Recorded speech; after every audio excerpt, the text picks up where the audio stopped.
Good morning, everybody. It's great to be here on this fine, beautiful Father's Day. And our sermon today has something to do with fathers, although it's not a Father's Day sermon. So, we can take some stuff from it. When we talk about commitment in marriage, a lot of times people assume that a committed marriage is simply a marriage where there is not an affair and it manages to stay together for a long time. But that definition, it really kind of falls short, because there's plenty of marriages where there is no adultery, but it's miserable and harmful and painful. So having a committed marriage goes beyond simply no affairs and managing to stay married for a long time. So we have to look at what God defines a committed marriage as. And when we boil it all down, it all comes down to the fact that a committed marriage is a marriage in which both parties imitate Christ. Now, I love that because that's the Christian life in general, right? The Christian life is imitate Christ. Someone who is faithful will be imitating Christ in every relationship in their lives. And this is directly spoken of in Ephesians 5, 22 through 33. Ephesians 5, starting in verse 22, and we read, "Wives, be subject to your own husbands as to the Lord. For the husband is the head of the wife, as Christ also is the head of the church, he himself being the Savior of the body." So right off the bat, the example is Christ and his church. It goes back to that relationship. He continues and he says, "But as the church is subject to Christ, so also wives ought to be subject to their own husband, or be to their own husbands in everything." So that example of how a wife should treat her husband is how the church should treat Christ. And it goes on, it says, "Husbands, love your wives, just as Christ also loved the church and gave himself up for her." So not only is the wife's example Christ and the church, but the husband's example is Christ and his church. And husbands are to love their wives as Christ loved his church. And how did Christ love his church? He gave himself up for her. Goes on and describes that. It says, "So that he might sanctify her," that is to make her holy, "having cleansed her by the washing of water with the word, that he might present to himself the church in all her glory, having no spot or wrinkle or any such thing, but that she would be holy and blameless." So we see that example of Christ, that he laid himself down to make her holy, for her betterment. In the same way, the husband ought to love his wife in such a way that he sacrifices himself for her betterment. Goes on and says, "So husbands ought also love their own wives as their own bodies. He who loves his own wife loves himself." So not only are husbands to love their wives as Christ loved the church, but husbands are to love their wives as they love their own body. The two are one. They are joined. He who loves his own wife loves himself. Now, of course, the flip of that would be true, that he who does not love his wife doesn't love himself. Continuing on, he says, "For no one ever hated his own flesh, but nourishes and cherishes it, just as Christ also does the church, because we are members of his body." So we see that idea that the husband should nourish and cherish the church, his wife, just like Christ nourishes and cherishes the church. Christ provides nourishment. He provides sustenance to his church through his word, through his guidance. In the same way, the husband should nourish his wife's needs, take care of her needs. And Christ cherishes the church. He puts the church on a position of being special, on a pedestal. And the husband should do the same for his wife. He explains the one flesh part. He says, "For this reason, a man shall leave his father and mother and shall be joined to his wife, and the two shall become one flesh." This mystery is great, but I am speaking with reference to Christ and the church. So the two are one flesh. The husband and wife are not two separate entities going and doing their own thing, but as it describes there in Genesis, which this is quoting, they become one flesh. Goes on and says, "Nevertheless, each individual among you also is to love his own wife even as himself, and the wife must see it to it that she respects her husband." So in that summation, we again see that a committed marriage is a marriage in which both parties imitate Christ. That's our standard. Okay, so we say that, we see that example, but there's a lot to that. So today, as we are continuing our sermon series, in fact, we're wrapping up our sermon series about God's word, wisdom concerning commitment. Today, specifically, we'll be talking about commitment to your spouse. The thing says to your spouse, not in marriage. Commitment to your spouse. To have this conversation, we're going to look at 3 big areas of commitment to your spouse. We're going to talk about the fact that commitment to your spouse means caring for their spiritual well-being. We're then going to see that commitment to your spouse means caring for their emotional and mental well-being. We're then going to see that commitment to your spouse means caring for their physical well-being. And that all of these things tie together in that concept of imitate Christ. Everything goes back to that imitation of Christ. Now, I do have a slight caveat as we go into this. When we talk about marriage, and we see this in marriage seminars and such like that, there is a temptation to point at our spouse and say, see, you need to do all these things. I sure hope my spouse is listening, or I sure wish my spouse was listening, or whatever. If we're doing that, then you're doing the wrong thing. Stop it. We need to look at what the Bible says and say, I need these things. Apply these things to our lives. Apply the principles to the way we are treating our spouse. And if you're not married, because I know there's some folks here who are not, that's okay. Eventually you might be married, and the principles of imitating Christ and treating others well apply in other relationships, but you'll have more knowledge for when you do eventually get married. So let's jump in and let's talk about caring for their spiritual well-being. Now, spiritual well-being is a huge topic. In fact, my first draft of this sermon, we would have taken like 45 minutes on this point, and that would have been a bit too much. I want to cover some other things too. So we're going to cover 2 small aspects of this, and everything else we talk about in the sermon will tie back to this concept, that we're caring for their spiritual well-being. Going back to Ephesians 5:33, we read, "Nevertheless, each individual among you also is to love his own wife even as himself, and the wife must see to it that she respects her husband." Okay. Caring for and respect. Love and respect. How do these tie into their spiritual well-being? Well, let's look at it. Let's go to Hebrews 3:14. Hebrews 13:4. Hebrews 13:4. And we read in Hebrews 13:4, "Marriage is to be held in honor among all, and the marriage bed is to be undefiled. For fornicators and adulterers God will judge." So marriage is to be held in honor among all. It is a honorable relationship. It is something that we should respect. And that marriage bed is to be undefiled. Now, there's, of course, 2 aspects to that. It's that the marriage bed is a holy union between the husband and wife, but also we should not defile it. For fornicators and adulterers, God will judge. The first thing I want us to see about spiritual well-being is that caring for your spouse's spiritual well-being includes not sinning against them. Not doing something that is a sin against them and your commitment to them. Because, of course, if we're sinning against them, that's going to cause them damage. It's going to cause them harm. And so we see the rest of that particular coin. 1 Corinthians 7, 1 through 5. 1 Corinthians 7, 1 through 5, we read, "Now concerning the things about which you wrote, it is good for a man not to touch a woman. But because of immoralities, each man is to have his own wife, and each woman is to have her own husband." So right off the bat, we see this idea that because of immoralities, you're supposed to have your spouse. So marital intimacy helps avoid sexual sins. It helps us to stay away from that particular category of sin. And he explains further. He says, the husband must fulfill his duty to his wife, and likewise also the wife to her husband. For the wife does not have authority over her own body, but the husband does. And likewise also the husband does not have authority over his own body, but the wife does. So they are each in authority over one another. This is an equal relationship. Now, as a side note, this is not licensed for abuse. This is not licensed to say I can do whatever I want to them because I own them. That is not what this is talking about. That would be a breaking of the commandments to love your spouse.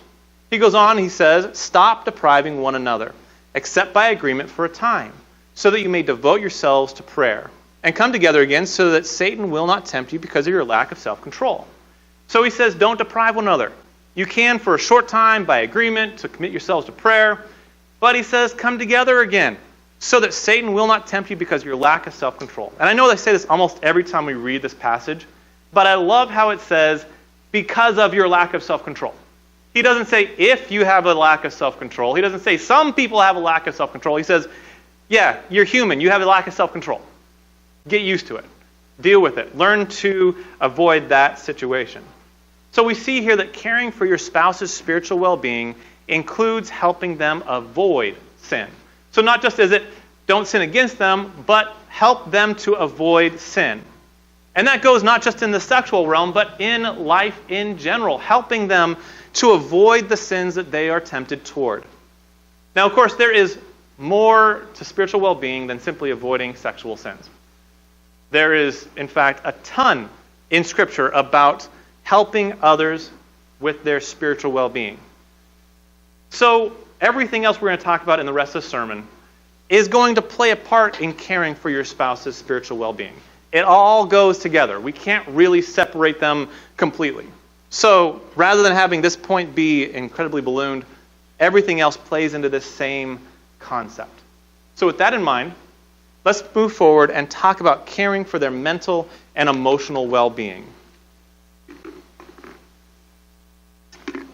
Now, this is an area that, honestly, sometimes in marriages can cause a little bit of difficulty because men are dense.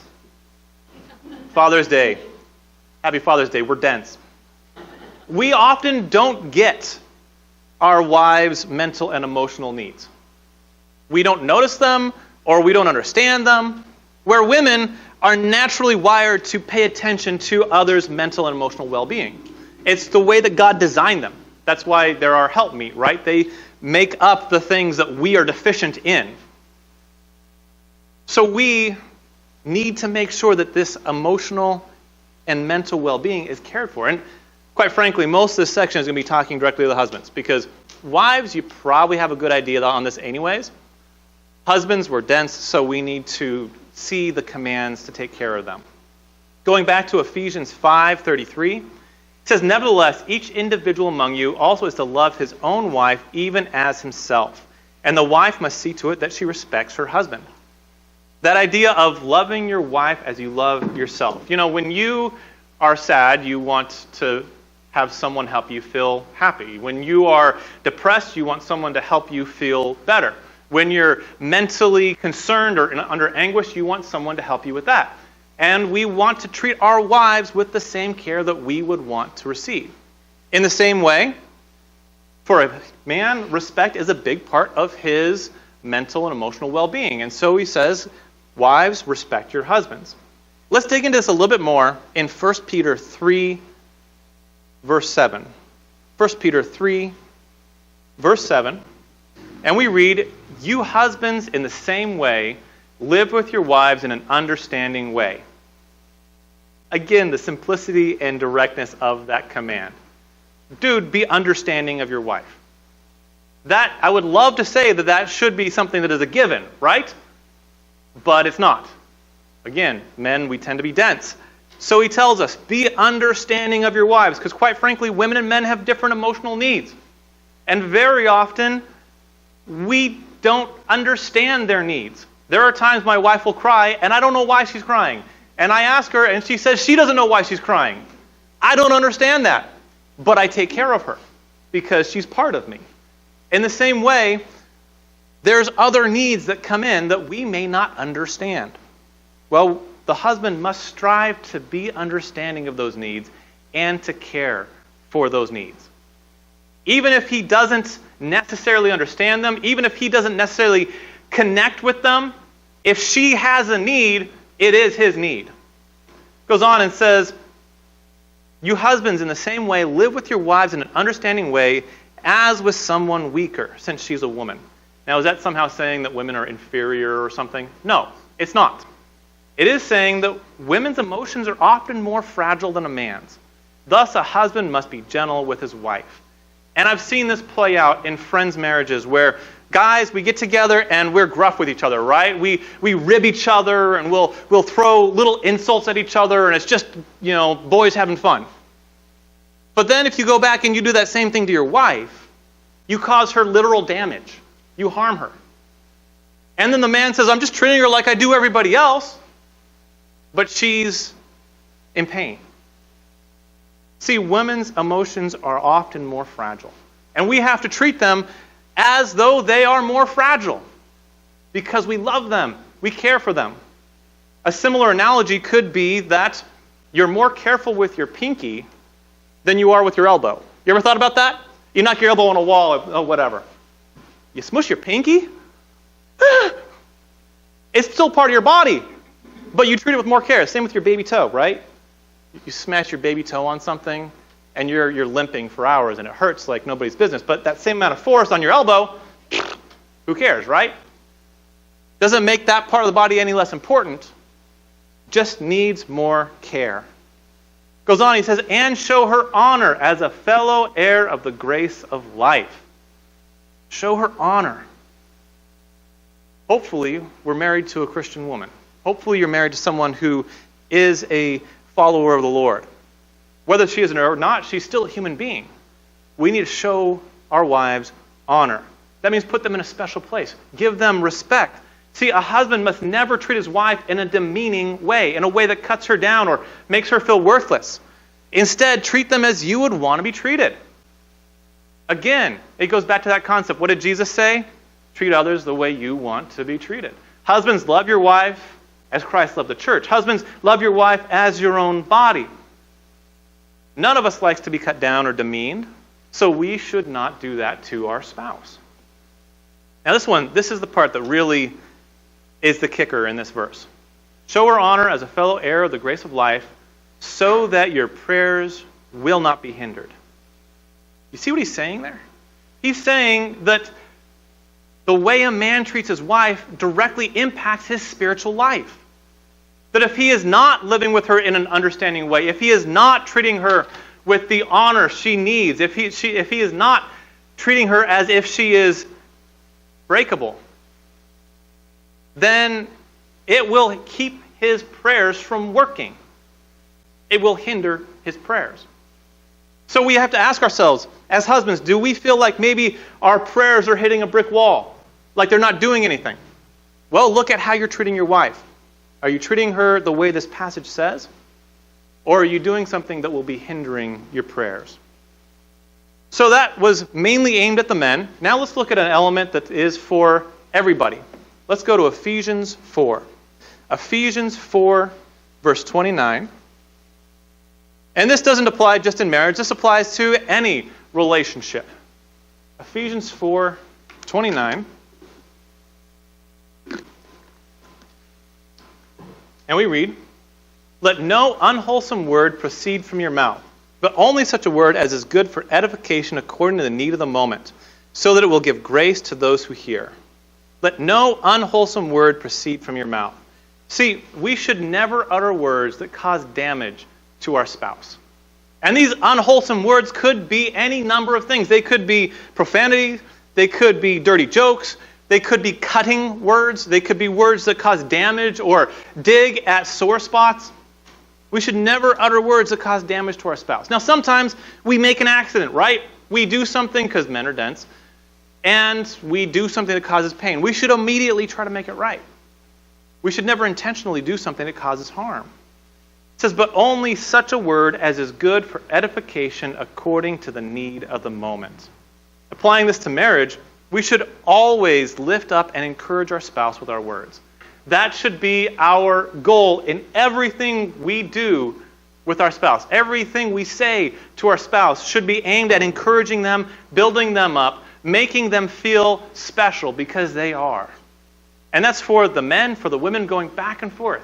And what's neat is when you do this, when you strive to always be encouraging, your relationship grows amazingly. And it's especially really neat when there's an argument.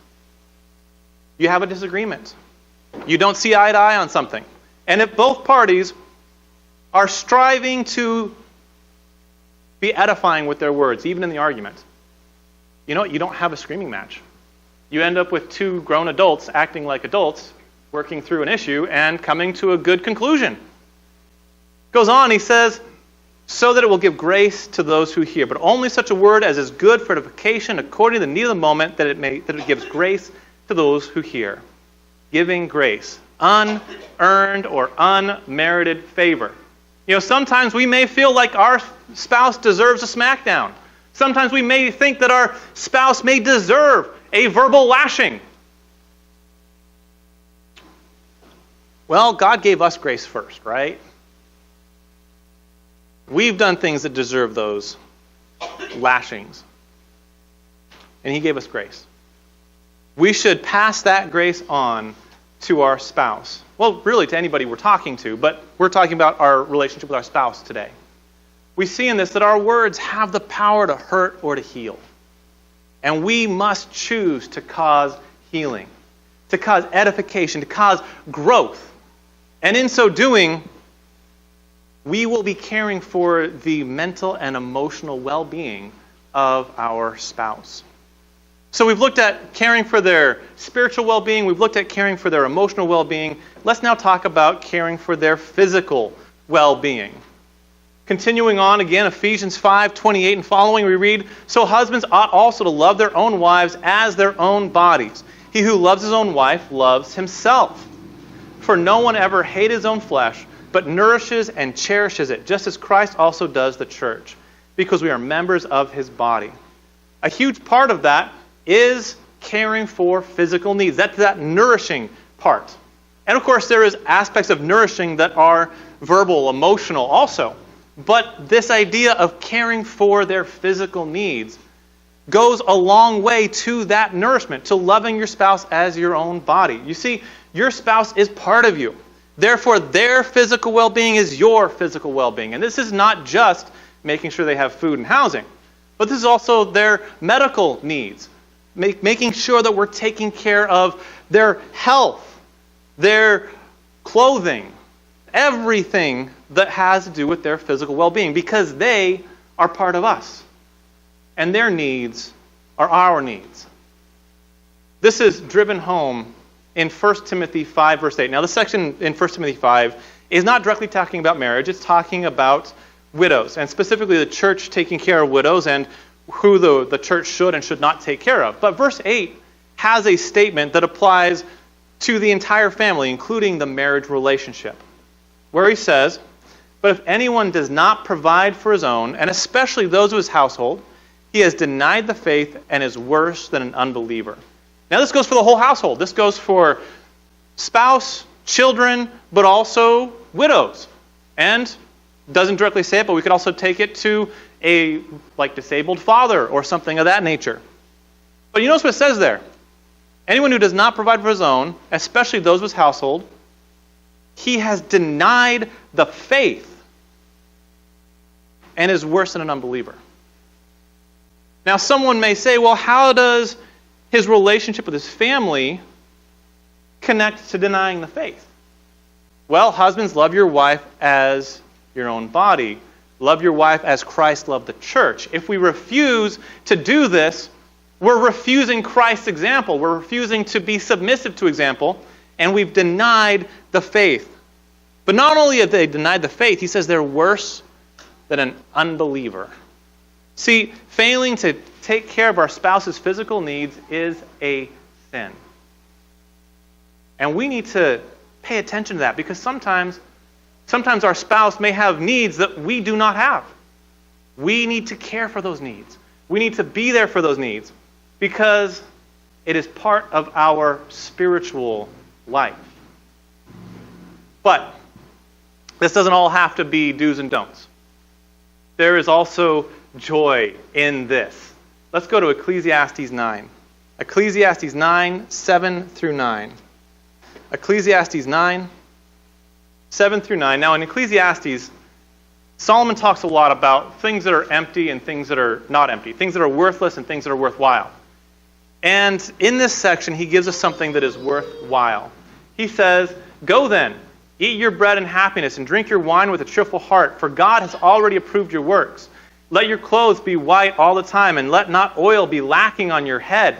Enjoy life with the woman whom you love all the days of your fleeting life, which she has given you under the sun. For this is your reward in life, and in your toil in which you have labored under the sun. All the things he mentions in here are choices. You can eat and not enjoy it, right? You can decide that you're going to be miserable. You can have your house and your home and be miserable because you're choosing not to enjoy them. And you can have a spouse and choose not to enjoy them. This is a choice. See, we can and should take joy in caring for our spouse's physical needs. It's all about the decision that we make. Am I going to see this as a labor of love that I'm taking great joy in? Or am I going to see this as a drudgery that I'm going to complain about? And as we strive to take joy in caring for our spouse, it changes the way that we view our spouse and the way we treat our spouse. See, that caring for their needs isn't a drudgery, but it is a labor that we do because we love our spouse, because they're part of us, because they are part of Christ. That is imitating Christ in caring for our spouse's needs. So today, as we've been discussing commitment to your spouse, we've seen that commitment to your spouse goes far beyond simply not cheating on them and managing to stay married for a lot of years. But it is caring for them, caring for their spiritual needs, caring for their mental and emotional needs, caring for their physical needs. And that all of it goes back to that concept of imitating Christ. So my friends, those specifically who are married, each day this week, find ways to bring joy to your spouse. Care for their spiritual needs. Care for their emotional needs. Care for their physical needs. Bring them joy. Go out of your way to bring them joy. And in so doing, as both parties do this, the marriage will be so much more enjoyable, so much more strengthened, so much more like Christ and His church. And for those who are single, practice imitating Christ in other relationships so that you'll be ready to love a spouse. Practice that imitation of Christ. Practice that giving of grace with your words. Take these things to heart so that you'll be ready when that time comes. Now today, if you have a need, maybe you realize that you have not been treating your spouse in a Christ-like manner. Or maybe you have some other issue that you need help with. The invitation is for you. And when we have our invitation song, I encourage you to come up to one of the front rows. One of our two elders will come talk to you. And if you realize that you need to become a Christian, that you need to put on Christ in baptism, I encourage you, the invitation is also for you. And finally, for those watching over the internet, if you have a need, please contact us. Email, Facebook, phone call. Get in touch with us. We'd love to be there for you. So if you have a need today, whatever it may be, please let it be known as Patrick leads us in this invitation song.